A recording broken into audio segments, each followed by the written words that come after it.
প্রিয় শিক্ষার্থী বন্ধু, এইচএসসি ম্যাথমেটিক্সের পারমুটেশন এবং কম্বিনেশনের 23তম লেকচারে তোমাদেরকে স্বাগতম।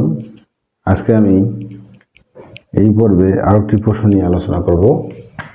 আজকে যে প্রশ্নটি নিয়ে আলোচনা করব, প্রশ্নটি হলো কবিতার 5খানা, গল্পের 3খানা এবং উপন্যাসের 2খানা পুস্তককে কত প্রকার সাজানো যেতে পারে যাতে একই ধরনের পুস্তকগুলো একত্রে থাকবে। এখানে 3টি গ্রুপে বই দেওয়া আছে।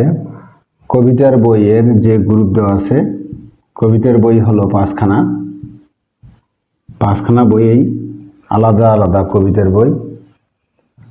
আবার গল্পের বই দেওয়া আছে 3খানা, আলাদা আলাদা। এবং উপন্যাসের বই দেওয়া আছে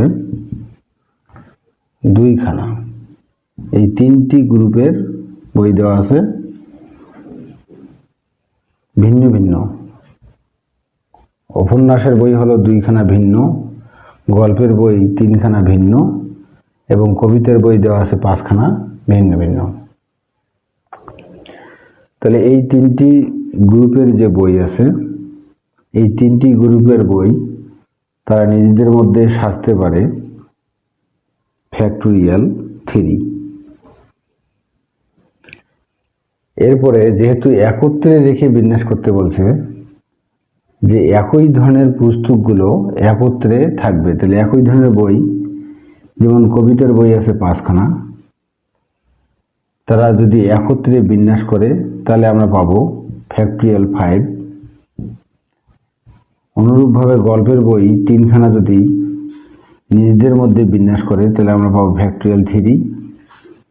এবং উপন্যাসের বই 2খানা যদি নিজেদের মধ্যে বিন্যাস করে তাহলে আমরা পাবো ফ্যাক্টোরিয়াল 2।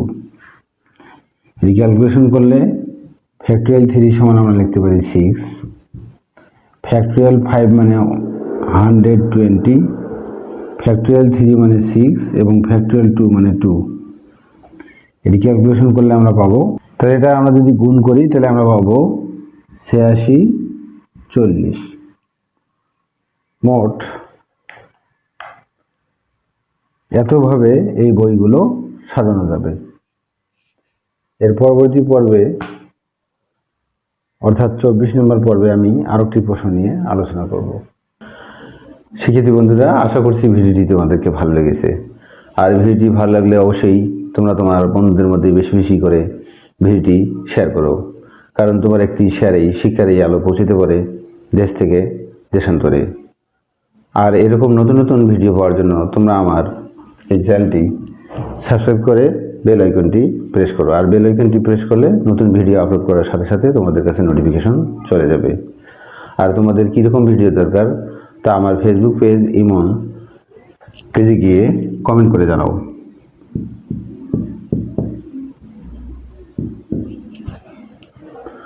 ভালো থাকবে, আবারও দেখা হবে নতুন একটি ভিডিও নিয়ে।